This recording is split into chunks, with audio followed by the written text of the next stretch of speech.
Granite is one of the strongest stones on Earth, and it's the darling of decor these days.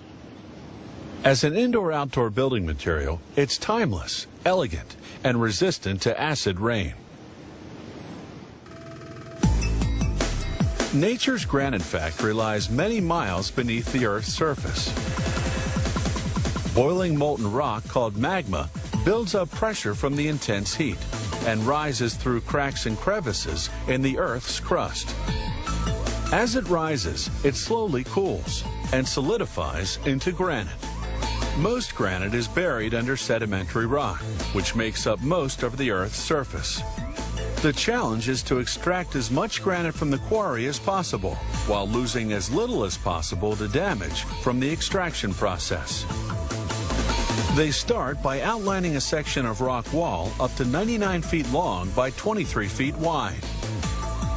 They use a gas flame to burn long, narrow channels to free up the sides. Then they drill holes 23 feet deep along the back and bottom. They feed explosive cables into the holes.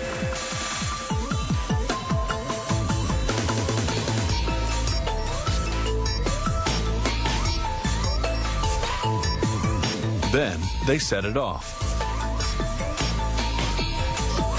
The explosion detaches the section. They then use a combination of drills, steel pegs, plates, and wedges to cut it down and cut it down further until they have rough blocks measuring 10 feet long by 5 feet wide and 5 feet deep, a size the granite factory can handle. The blocks may be small, but each one weighs more than 45,000 pounds.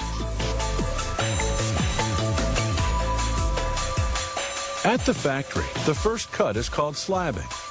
They use this type of saw to cut slabs more than 2 inches thick. The blade's metal segments contain synthetic diamond particles, which create the friction needed to make the cut. Water keeps the saw from overheating. It's a slow process. The saw cuts less than 22 square feet of granite per hour. They use a gang saw to cut slabs thinner than 2 inches, to make kitchen countertops, for example. This saw has steel blades, tense enough not to bend under the pressure of cutting, and calibrated to cut as straight as possible. The gang saw cuts at a rate of about 86 square feet per hour. It takes 3 entire days to cut through the rough block.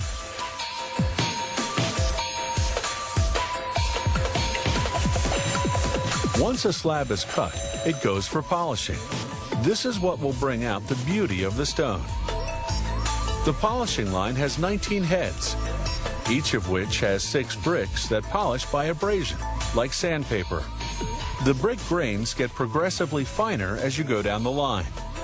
The polishing line processes about 10 square feet of granite per minute. For a high gloss finish, a slab goes through all 19 heads. For a semi-gloss finish, it goes through just the first 10 heads.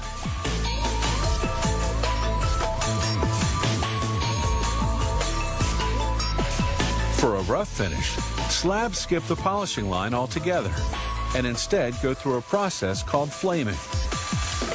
With a stream of water to keep the slab from cracking under the heat, they run a propane flame at 2,000 degrees Fahrenheit across the surface. This intense heat makes the quartz inside the granite explode, creating a rough surface.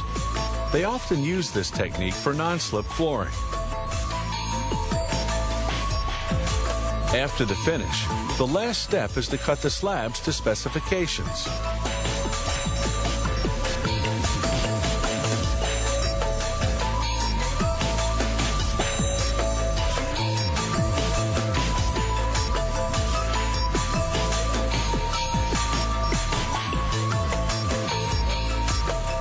Granite is composed of various minerals. They're interlocked like pieces in a jigsaw puzzle, giving the stone its trademark speckles and its remarkable strength.